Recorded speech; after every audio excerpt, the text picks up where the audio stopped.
give me a sec to open up the chat. Thank God I have this a little higher thing that the cables go under. Then I'm next to Anna. You know? It's not that bad, huh? Nah, I'm fine next to you. It's not that bad. You were not so good the other day when I was next to you. Yeah, well, that's why we changed it up. I mean, Clemens, Anna needs a chair. Not just Anna needs a chair. Everyone needs a chair. I asked, but he doesn't want to. Did you talk to him about it? Yeah, but Yes. Yes. you see. All suited up, everything is prepared for one last big day on the European stage in 2024. And of course, we want to see the faces that shape this year's success. Ladies and gentlemen, it is time to talk handball again. And we want to talk about it with the greatness that shaped this year's success as well. And who better could it be other than the woman who lifted the trophy, the biggest trophy in European club handball this year. Anna Gross, how are you doing? Good, thank you. Excited again to be with you guys. Looking forward to these two games. It's gonna be really exciting. I think it's what we've been waiting for, and yeah, happy to be here. Bronze medal match coming up, but bronze medals, what is this? Silver medals, what is this? That man, he knows only one color, and that one is gold. That's the way, that's why he is the shining face in this show. But you're teasing me again, you know? You know perfectly I never got the gold medal in the Euro. I wanted to let that drop under the table. You're just giving this information all the time, I wanted to let that drop under the table. Yeah. That one is just on you, but great to have you here, Victor Thomas. How are you doing? Thank you. I'm super happy to be here with you guys. Yeah, hoping for an amazing afternoon of handball. This bronze medal game, I think it will be a tough game. I'm not sure if we should predict something or not. But well, we have to. I'm ready. I'm ready for a nice afternoon of handball. Yeah, one last big clash for these two teams this year. And of course, we have invited the woman who didn't just shape this year's of European handball. I mean, she did somehow with scoring her 1000th Champions League goal. But who is one of the faces of modern handball and who is shaping the future of handball as well, with shaping the young ones, ladies and gentlemen. Wow. Andrea Lekic, how's it going? I mean, thank you very much. I'm really happy as them to be and like on this very beautiful day for women's handball, and I mean, sharing the stage with you guys, talking a really nice stuff about our sport. It just like makes me feel grateful today. Grateful today. That is amazing. And well, let's see whether that man felt grateful yesterday, because you had the honor to actually host the Excellence Awards. I had some work to do, yes. I didn't even know that that was on your schedule for this weekend. What was your role yesterday? Yeah, I was co-hosting next to Markus Flod, the super professional and amazing Markus. He's amazing. And next to Anja Althaus, also super nice to work with both of them. It was a nice evening. Recognition to the best of the bests in 2024. Then we had also a little bit of wine and beer, which was How was the party? We want to know. Spill the tea. The party Spill the tea. What I can say, you know, it was okay. It was okay. Okay. I mean, so he's not fully satisfied with this one, exactly. I mean, did you miss us? It can't be that great. Of course. Yeah, that's why the party was not great. Actually, I thought, why the hell they are not here, you know? I mean, we were tired, I think. So no big night out in Vienna? No, really. I mean, we were preparing for this one. We are also pros outside of the court, you see? Yeah, obviously you are. I mean, it is great that you guys are here. We just made that generation jump, you know? We are skipping the part. Well, at least on camera you guys are skipping the party. I mean. So, well, but anyways, you have been moderating the show, and there was that Hall of Fame as well, where you invited or you introduced some new faces into the Hall of Fame. Yeah. Were many people of them there? I think yesterday it was, if I'm not wrong, 21 new players inducted to the Hall of Fame, and I think it was 13 or 14 of them. They were in the venue, and yeah, it was like Stine, of course. It was Igor Bori. It was Andy Schmidt, Austra Frederikas. It was a lot of legends coming into the club, and it was a nice humble night. Who was the biggest honor to call on stage? For me, yesterday, the biggest honor, biggest star, the biggest name in handball was Stine. Yes. Stina Oftedal. Yes. Well, I mean, she did get a trophy here, so let's talk a little bit about the MVPs of this year's season 2. She got a lot of trophies yesterday. Yeah. She got 2. Has she got enough space in her luggage to bring all of that home? We should see if the year of her retirement is the year where she got more trophies in her career. That's Yeah. Because it was- interesting. I think yeah. it is. I think Yeah. it is. I think it is. Definitely. I mean, that's amazing. Yeah. That's amazing. I mean, she did get the MVP crown for last season. She did get the MVP trophy in the Champions League. She was nominated for the All-Star team at the Olympics. You can't end your career better, can you? No, you cannot. I mean, it's a fairy tale, honestly. Yeah. I mean, I probably, like she said yesterday, I was listening a bit, that she's still not aware. I mean, so I am sure that she is not still. I mean, she will need some time, like, to be on her, let's say, calm, steady state to understand what she did and achieved in our sport. I mean, you did share the stage in her last season with her, and you lifted that trophy for her once again. Yeah, I mean, how did you experience that Stina Oftedal season, especially with all those trophies that we have been talking about? Was it one of her best seasons? Yes, it definitely was. I mean, I cannot even describe you what a feeling was for me to play with her, because first of all, she's an amazing human, amazing person, and after that, of course, amazing teammate. Really, like, I'm so grateful to be able to play with her these 2 years, because I learned so much from her, you know, and she's just like giving it all every day, trying to be on their best, trying to help also to everybody to be on their best. And I don't know, like when she finished, I was crying like crazy, because I don't know, I just felt for her, and I was also so happy for her to win this ultimate Olympic gold medal, what she wanted, and I know how much she put effort in it, and yeah, it's hard to describe with words, you know. I was so emotional also for her, and yeah, I'm just happy she had it all, because it was totally deserved. And might be the shortest time ever between the end of the career and being named into the Hall of Fame already. So, of course, she did get that one last honor for her playing career. Yeah, I think nobody had any doubt that she should be in the Hall of Fame. The only question was when, and the federation, they just decided to do it now. Next to also Nikola Kalabatic and Mikkel Hansen, they were not yesterday in the venue, but of course they were also inducted in the Hall of Fame. But for her, it's no doubt she deserves everything, you know. Yeah. And I think our director in the controls will be very happy. I spoke to her. She will be with us in the spin, you know. Oh, nice. Yes, Really? yes, Nice. yes, Great. Good one. Today? No, not today. I don't think We will have an interview with her, calm and cool interview to speak about her career. Nice. That's I mean, nice. He's always preparing that work already, so never resting, Victor. No, I think he's going to take your place. It's fine by me. We just got it onto our. He likes that. Victor will take my place eventually. No, totally fine. But He's yeah, trying. He's trying. Yeah. My friend, you know I love you. You can always invite me as a guest. It's fine. It's fine. On the other side, let's talk just 1 second about the men's MVP here as well. It is not super likely that goalkeepers take home that MVP trophy for a season, but if there was anyone deserving it, it would be Emil Nielsen, right? Yeah, I totally agree. He had an amazing season. I don't know, I love his way of playing, how he is on the court.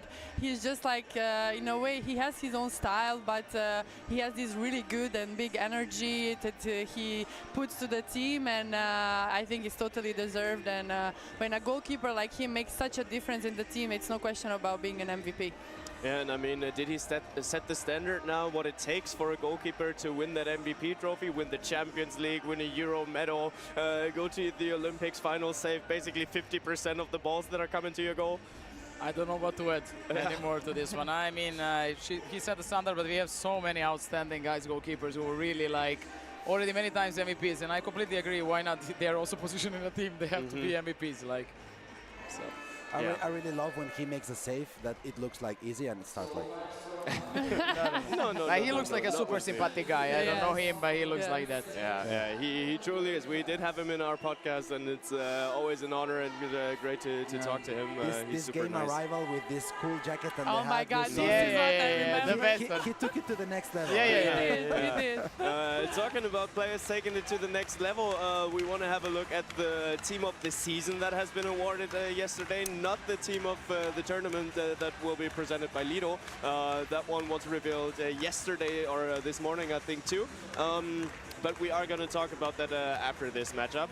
But actually, many of the players we will see today. Chloe Valentini, Henny Reistad, Stine Oftedal, Anna Viachiredova, Victoria Gyori Lukac, Sarah Buktit, Sandra Toft, and best defender is Lina Haugstedt.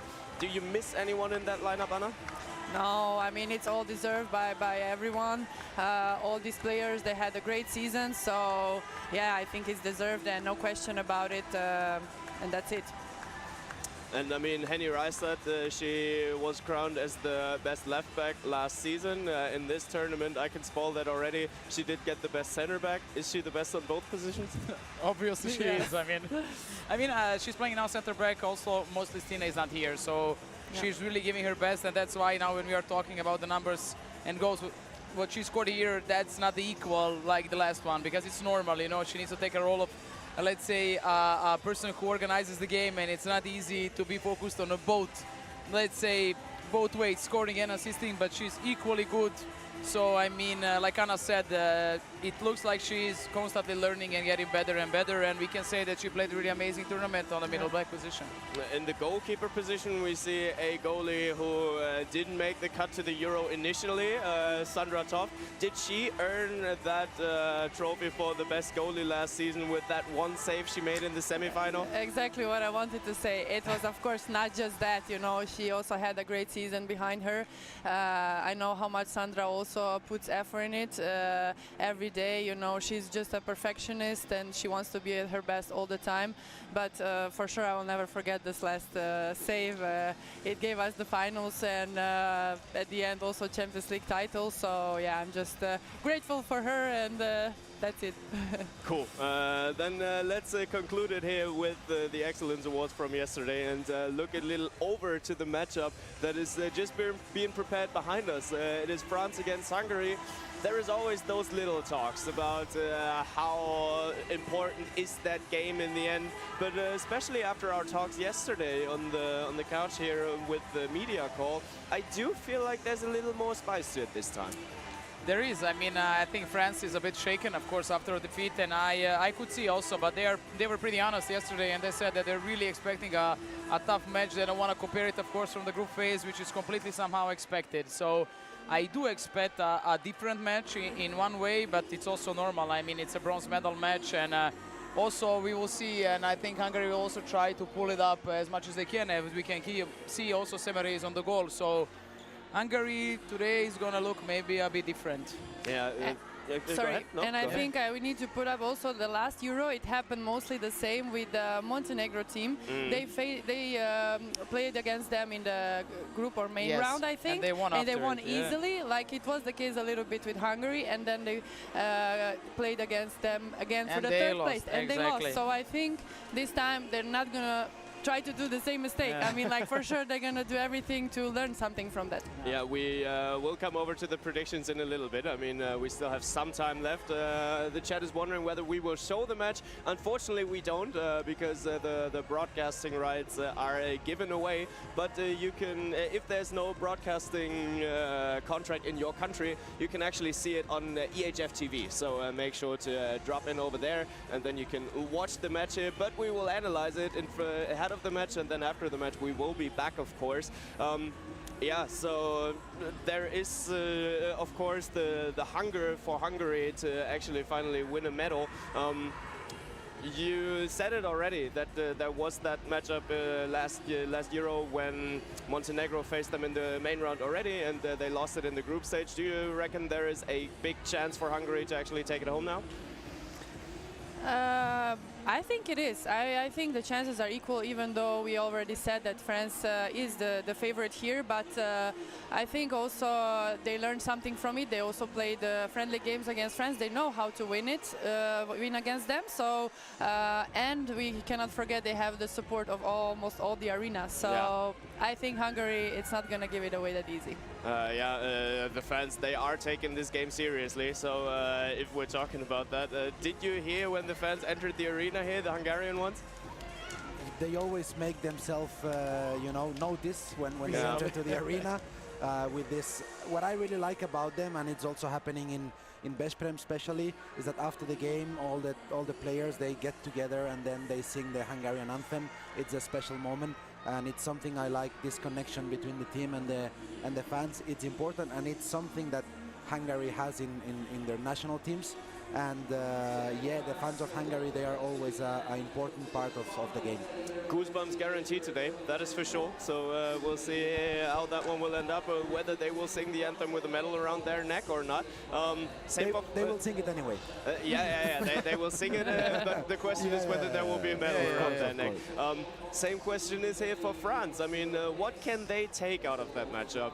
Just as we said, they lost the last bronze medal match in overtime. It was a close one here. But especially after that tournament, coming in as the reigning world champions, how important is that game for France too? Just like I said, coming in as the world champions, but can they take confidence for the upcoming tasks out of this match? I have a feeling that France on every tournament wants to make a new legacy, we can say like this, and I do think that this medal for them, one more in a row, would be also, as they see it, extremely important. They are having a new coach. As we could hear yesterday, they are completely functioning as one unit, and they really want to also take it because of him. And I'm sure that today they are going to be, let's say, on fire in that way. And I don't think, of course, I think everyone sees France as a favorite in this match. And I also think that France is going to take it somehow, but Hungary is going to strike, for sure. I like that new legacy that you brought up, actually, because that brings us over to the next topic. The new legacy will be written by the next generation. So let's have a little look at the players that did shape this tournament already and will shape the future as well. Of course, we got to start the talks with Petra Šimon. I mean, she did win the Best Young Player of last season. She did that get that Best Young Player award presented by Lido of this tournament. We looked at her pre-tournament and we're already confident that she will take in a central role. How was your experience or how was your impression of Petra Šimon throughout the tournament? Yeah, she took all the responsibility that she could.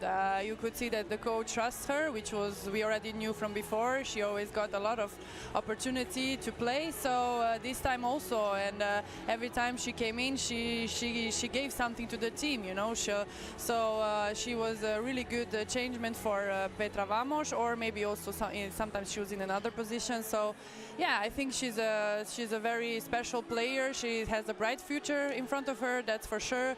And yeah, she just has to continue like this. And one important victory for Hungary to actually make it to Vienna was that group stage victory over Sweden. Yep. Petra Šimon, she actually scored 6 out of 7 attempts in that game. You always said that you weren't surprised anymore at all by the way that she plays. It just became normal for you. How were your emotions regarding her performance in that game? I mean, I'm training and I'm seeing her every day in the club, so I think that's also part of the thing that I mean, my thoughts are shaped by that way. I mean, I have this, we are playing together and we are seeing each other every day. I mean, she's ready to listen, and I think it's one of the most important qualities what a player can possess, and she's ready to improve. And for me, there is no better thing what you can have it as a young player and ready to learn. So, and she's ready to learn, ready to play, and I don't think anymore that she feels any, let's say, anxiety before the matches and this kind of thing, because somehow she got over it last year in the Champions League. She got a crucial experience last year, and she played it really good. So you know what it means for a player that young age, getting a chance to play around 40 minutes in a Champions League matches, like throughout the season. I mean, this is not measurable. What kind of career do you expect from her? So what's her peak? Where can she end up? This I don't dare to, let's say, to say because, or like predict, because I first hope that she will stay healthy. That's the most important throughout the career. And second thing, she has all the possibilities to be a great player. She definitely does. And because Anna showed that, Andrea showed that predicting, she's not so good. I'm the worst. So it's better not to say it doesn't go. You're right. She signed out. I don't even play anymore this of one. any prediction at all. So yeah. True that. Completely aware. You see how I progress today. I'm not even predicting. Fair enough. We will get your prediction for this matchup, though. So don't you think that we will guys, get not running away. Guys, don't count on me. Just go opposite from me. Yeah, fair enough. We will stay a little bit with Petra Szymon here. She went 25 out of 38 attempts in this tournament. So far, that is quick maths, 65%. No, I looked it up beforehand. How do you think? How do you rate this? This percentage at her position in the tournament and at her age? I think it's really good. It could be a little better, but for a player, on her age, with her experience, would sometimes shoot whenever it's not necessary, or you lose some passes, or you do some mistakes because of you are young. I think it's a really good percentage, but I think she can do better. She can do better. I think You're so. quite strict. I think so. Well, I mean, if Hungary wants to finally win a medal, they need a little better.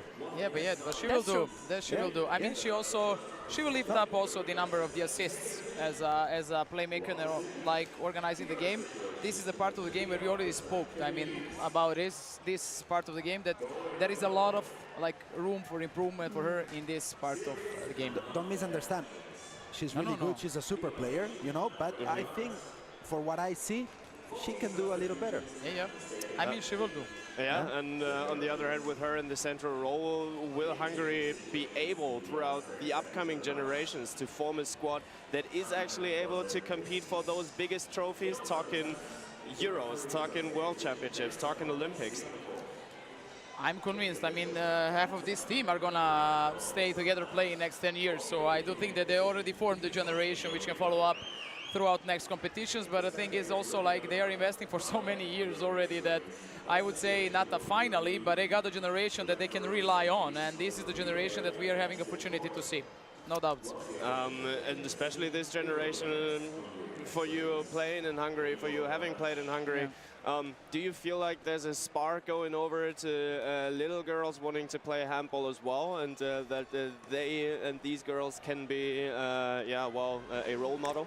Definitely. I mean, like, being there and seeing already how much girls and also boys it's deciding to play handball, because handball is just so popular in Hungary. You know, I think it's just after the football, and already now me being in Győr and seeing all the academy players is just amazing. And for sure, like, it's always success of the national team brings even more children to the sport, and I find this very beautiful. And I think now Hungary, with this success, for sure it's going to bring even more, and that's just good for Hungary.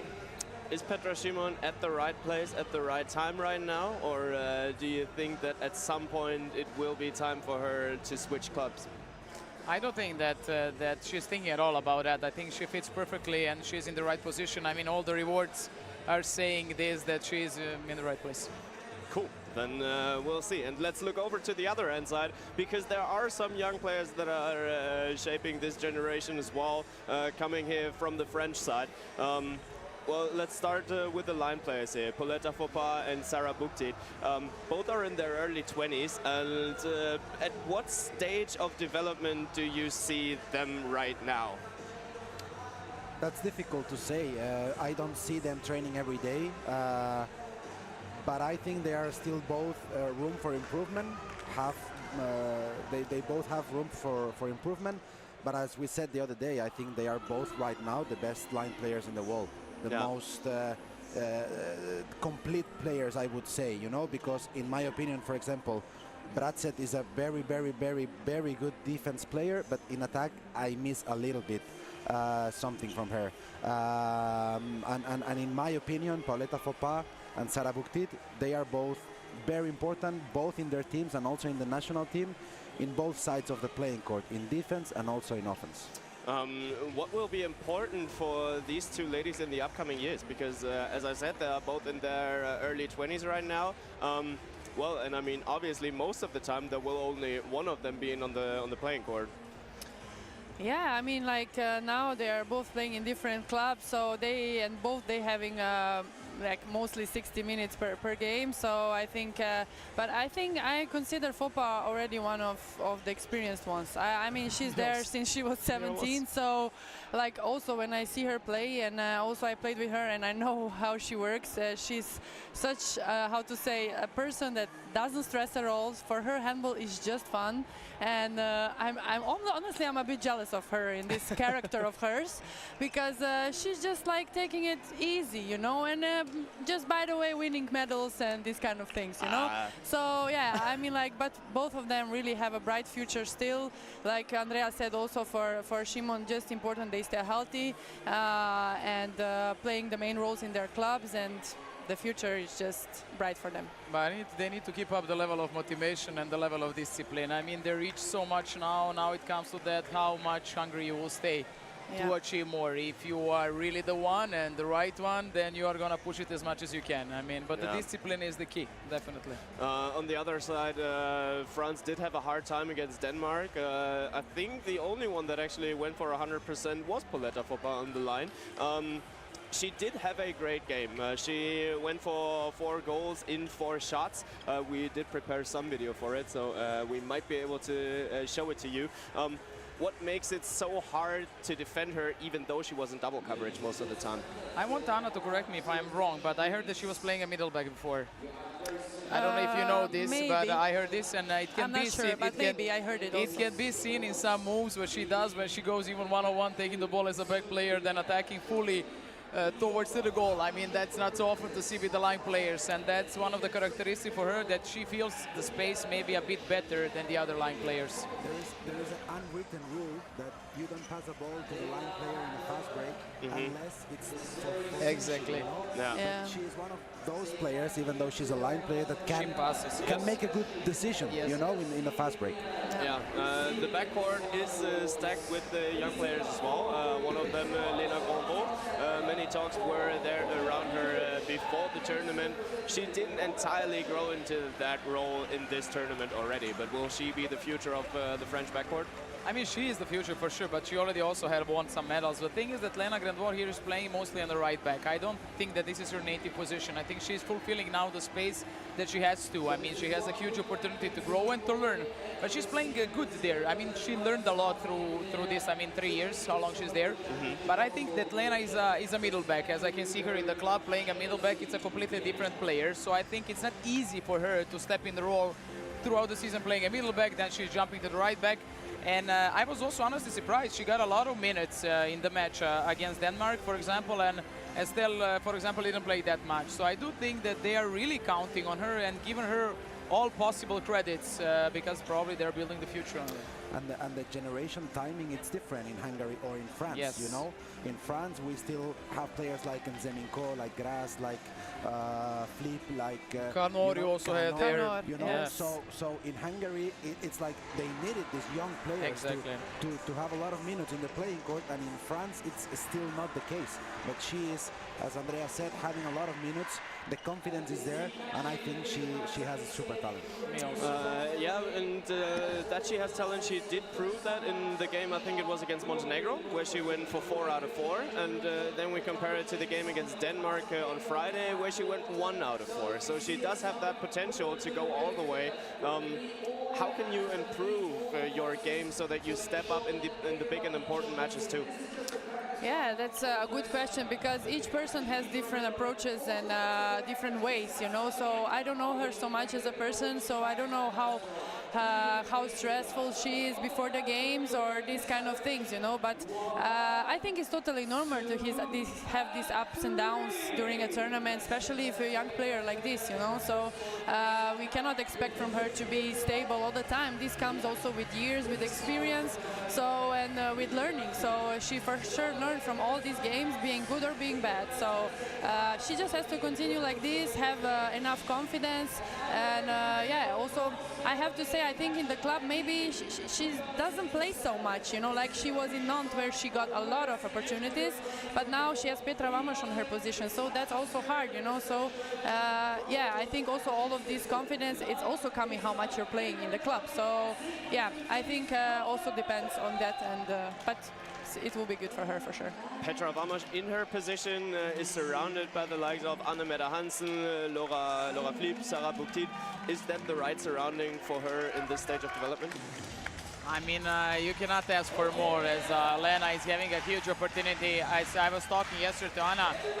We are not feeling the jealousy, but we are just imagining how does it feel to be a part of that system surrounded with so many experienced players. I never had it. We jumped in from early ages, like for example Hungary, but not the same system. So for us, it was a real struggle, you know. We didn't have from who to learn. I mean, we were watching the matches, but we don't have the players who would advise us that much, you know. So for this, it's just a perfect situation, and I really do know that they are not taking it for granted. So I really do think that they are understanding how important it is to learn. And let me say, for me, Metz and Manu Molinat, it's a place where young players develop a lot, you know, and I think it's a very nice place for her. The lights are slowly going down. That's where what is our side to slightly come to an end here. I just want to have one last question about Hungary here, though, because you've been talking about the lack of changes when things did work out for Hungary, and that Vladimir Golovin, he didn't switch things around in his tactical approach. What is his tactical approach, though, to this game? I think the same as we saw against Norway. 6-0 defense and attack. I think that the kind of players they play now with, they like more the one against one, switch a little bit positions, but take good directions to go one against one with the pivot in the other side, and then if they make the defense in the other side coming, they have the pass. But they didn't play that much with the pivot in the game against Norway. So I think we cannot expect something different from Hungary because they don't change. Cool, then we'll see whether France will get in trouble with that. And well, we got to get our queen of predictions in first for two numbers. Can I be the last one at least? No, absolutely. That level not. of respect. Okay, disrespect. I will go to... Respect your elders. No, don't I don't know. 29-26 for France. 29-26 for France? 31-28. For France as well? Yes. Victor is... 31-28. Okay, because I predicted... I don't know what I predicted in the app. I predicted 29-28 for France. I do... What did I predict? Oh, 28-27. sorry, I predicted 26-23. Okay, Okay, but still, it's fine. Still, it's 3 goals. 3 goals. So, stayed with the 3 goals. 28-27 for France. Then I'm going, well, someone has to keep the Hungarian flag up here. Hungary is going to take it. Hungary is winning 26-25. I predicted differently in the end, but I don't care. Ladies and gentlemen. Show up! Ladies and gentlemen, it is game time, so make sure to tune in your local broadcaster or go over to EHF TV. You will see the match there, and we will see us after the game once again, so enjoy the match. Enjoy the bronze medal match.